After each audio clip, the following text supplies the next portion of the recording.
The safe spaces were used as a deterrent, and I saw children being put into those spaces and they were like they were possessed.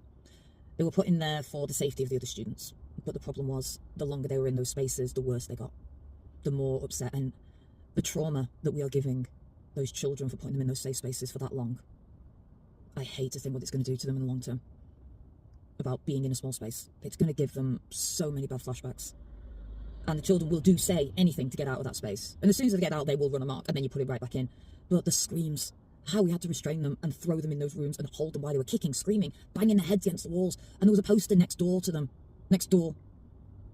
And there was a poster next to the door which featured language you should say, which was empathizing language. I can see that you're angry. I can see you're upset. I'll be with you while we work through this.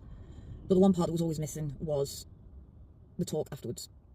The consequences. Even if it was a child cleaning up their own pee that they'd done in the room, if it was talking to a child, if it was any of that, there wasn't time, because you got that child out and the next one had to go in. There would be children and we would have no room for them. There would be no safe spaces left every day. Honestly, I've never seen anything like it. It was something from a horror film. And it's not trauma informed at all. The staff that I was working with, the teacher, she had no idea how to deal with special needs kids. Reading things from the board as a teaching method. What? Not bothering to deal with inner class conflicts and instead focusing on normal education. What?